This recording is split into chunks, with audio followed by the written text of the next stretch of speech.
Hello learners, welcome to my YouTube channel to the point learning. आज मैं आपके साथ क्लास 12 बिजनेस स्टडी में थ्योरी क्वेश्चंस डिस्कस करने जा रही हूँ ऑफ चैप्टर 12 फाइनेंशियल मार्केट।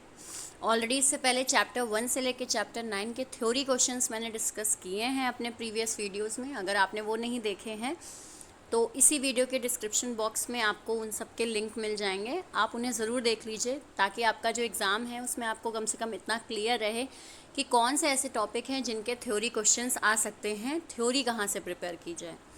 इसी के साथ साथ मैंने अपने टोटल 12 चैप्टर्स के समरी भी बनाए हैं वीडियोस के, तो आप वो भी देख सकते हैं क्लास 12 बिजनेस स्टडी की प्लेलिस्ट में जाकर। So without wasting any time start करते हैं क्वेश्चंस ऑफ फाइनेंशियल मार्केट।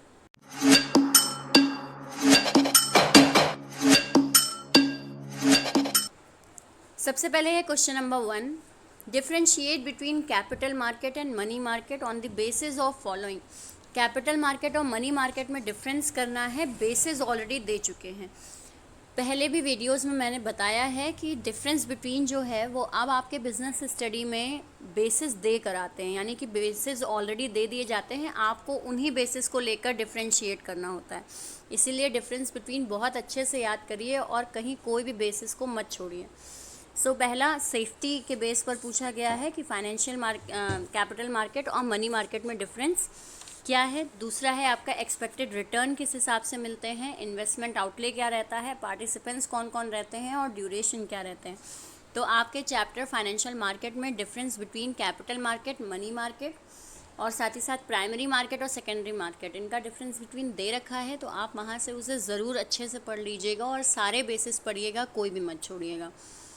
दूसरा आते हैं क्वेश्चन नंबर 2 में, who are depository participants, what are their functions.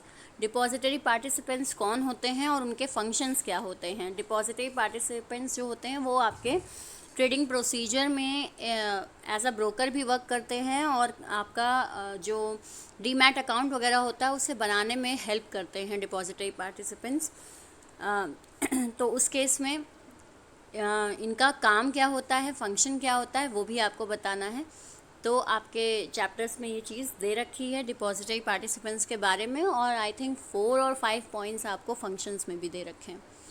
Next आते हैं क्वेश्चन नंबर 3 पर, if mister Harish placed an order with broker regarding shares he want to invest in, then what are the next step which will be done in trading procedure.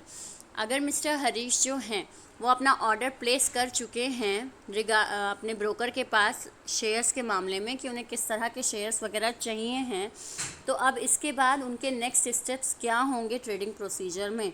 तो अगर आपको याद हो तो trading procedure जो है वो पूरा का पूरा कई सारे स्टेप्स का था, जिसमें मैंने ये बताया था कि आपको स्टेप बाय स्टेप पढ़ना है उसे। तो ट्रेडिंग प्रोसीजर जो है, अगर वो ऑर्डर प्लेस कर चुके हैं विद एन ब्रोकर, तो अब नेक्स्ट स्टेप है उनका एग्जीक्यूशन ऑफ द ऑर्डर। जो ब्रोकर है उनका वो ऑर्डर को एग्जीक्यूट करेगा और फिर सेटलमेंट ऑफ अकाउंट होगा, जो कि T+2 डेज से रिलेटेड होता है। ये 2 स्टेप्स होंगे। तो इसमें नेक्स्ट स्टेप पूछे गए हैं इसलिए वो मेंशन करेंगे। अगर प्रोसेस में पूछा जाता कि इससे पहले वो ऑलरेडी क्या स्टेप्स करके आए हैं तो वो आप लिखते। इसीलिए जितने भी प्रोसेस वाले क्वेश्चन होते हैं उन्हें बहुत ध्यान से पढ़िएगा कि नेक्स्ट स्टेप पूछ रहा है या पहले के स्टेप पूछ रहा है। देन आते हैं क्वेश्चन नंबर 4 पे, state any 4 regulatory functions of security and exchange board of India, यानी सेबी के कोई भी 4 रेगुलेटरी फंक्शंस बताइए। तो फंक्शंस ऑफ सेबी में आपके टोटल 3 फंक्शंस हैं, रेगुलेटरी, डेवलपमेंट और प्रोटेक्टिव। तो उनमें से कोई भी एक थ्योरी में आने के चांसेस होते हैं, क्योंकि ये भी जो क्वेश्चंस होते हैं ये आपके थ्योरी लिखने के लिए अच्छे होते हैं। और साथ ही साथ अगर इस चैप्टर की ही मैं बात करूं फाइनेंशियल मार्केट, तो इसमें थ्योरी क्वेश्चंस आने के चांसेस होते हैं, क्योंकि डिफरेंस बिटवीन बहुत ज़्यादा दिए होते हैं। साथ ही साथ पूरा का पूरा ट्रेडिंग प्रोसीजर दे रखा होता है और फंक्शंस ऑफ सेबी दे रखे होते हैं, तो उस केस में ये थ्योरी क्वेश्चंस बन सकते हैं। इसी के साथ साथ आपने पढ़ा होगा कि अलग अलग टर्म्स भी इसमें बहुत ज़्यादा यूज़ हुए हैं आपके, कि प्रोटेक्टिव फंक्शंस के अंडर में और रेगुलेटरी फंक्शंस के अंडर में। तो वो भी आप जो फंक्शंस हैं जो उनके अंदर दे रखे हैं, जैसे इनसाइडर ट्रेडिंग है, ठीक है, और फ्रॉडुलेंट प्रैक्टिसेस वगैरह है, तो वो भी ज़रूर पढ़िएगा। उस केस में उनके आने के भी चांसेस होते हैं कि मीनिंग पूछे जा सकते हैं। नेक्स्ट आते हैं क्वेश्चन नंबर 5 पे। How stock exchange help in spreading equity cult and provide scope for speculation.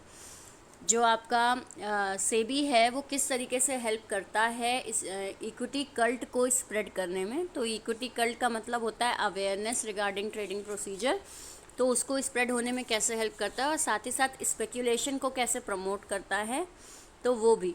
तो ये दोनों ही चीज़ें जो हैं वो आपके स्टॉक एक्सचेंज के फंक्शंस जो हैं उनमें दे रखी है। Functions of stock exchange topic आपका, उसके पॉइंट्स हैं ये जो 2 आपसे पूछे गए हैं इसमें। तो ये आपके टोटल 5 क्वेश्चंस आज हमने डिस्कस किए।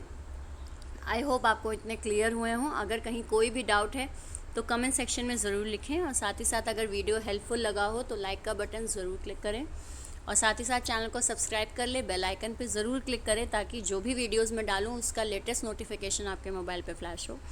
और all the best for your exam and have a nice day.